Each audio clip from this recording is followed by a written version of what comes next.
Welcome back to the basement. I'm Red. Tonight, Larry tries to be funny, and Baz tries to stay awake. Good luck to both of them. Larry, go. I met a pirate at the pub last night, and he was celebrating his 80th birthday. I asked him, Captain, how did you get that wooden leg? He said, a shark bit it off in the Caribbean. I asked about the hook. He said, lost me hand in a sword fight in Madagascar. Finally, I asked about the eye patch. He said, a seagull dropping fell in me eye. I was confused and said, wait, you lost an eye to a seagull? He looked at me sadly and said, no, but it was me first day with the hook. A pirate joke, Larry? The only thing getting hooked is the audience's exit. I finally decided to outsource some of the housework, so I hired a local guy to help me out. I told him, listen, I've got a long list of chores, but your first task is to go out back and paint the porch. There's a tin of bright red paint in the garage. He nods, grabs the gear, and heads out. About 20 minutes later, way faster than I expected, he knocks on the door and says, all finished, boss, but there's one thing you should know. I asked what that was. He said, it's not a Porsche, it's a Ferrari.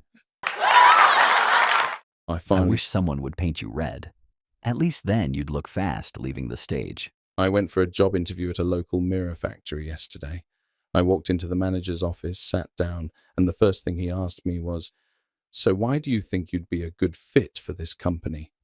I took a long, hard look at him, leaned forward and said, well, sir, I can really see myself working here. He didn't say anything for a full minute.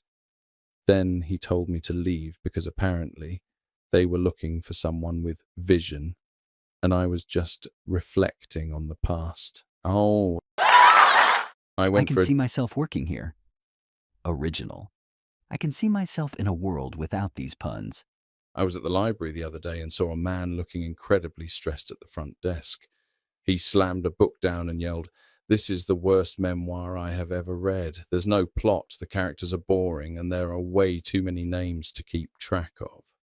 The librarian just looked at him over her glasses, sighed deeply and said, sir, please put the phone book back and sit down. I tried to help him out by offering him a book on anti-gravity, but he said he just couldn't put it down. The only thing keeping you grounded, Larry, is the weight of these terrible jokes. There's a knock at my door this morning. I open it, look down, and there's a snail sitting on the welcome mat. I'm in a rush, so I pick it up and hurl it as far as I can across the garden. Fast forward 2 years later. There's a knock at the door again.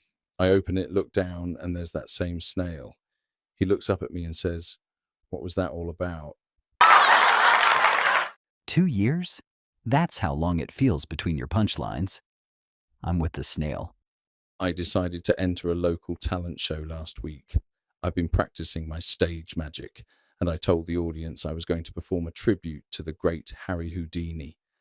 I set the stage with a giant grandfather clock and a velvet curtain. I told the crowd, I'm going to disappear on the count of 3. I started the countdown very dramatically. I said, uno. And I adjusted my top hat. I said, dos. And I closed my eyes and raised my hands into the air. Then, suddenly, I just walked off the stage. People were looking around, totally confused. My wife found me in the parking lot and asked what happened to 3. I told her, honey, I'm a professional. I vanished without a trace.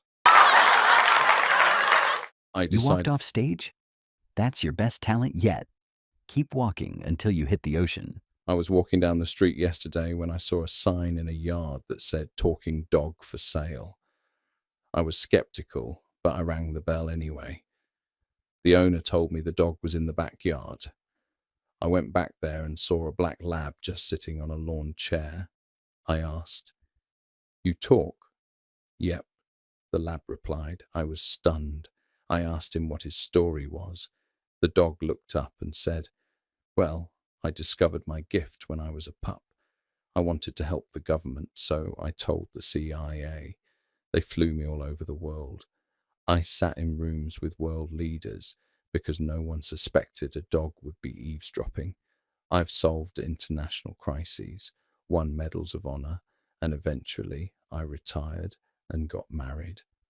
I was blown away. I went back inside and asked the guy how much he wanted for the dog. He said, $10. I said, $10? This dog is amazing. Why on earth are you selling him so cheap? The guy sighed and said, because he's a liar. He didn't do any of that. Oh, I was walking. A $10 liar? Sounds like our producer. Turn the lights off. And that's our show. Larry's vanishing, and Baz is out of cigars. Good night, primates.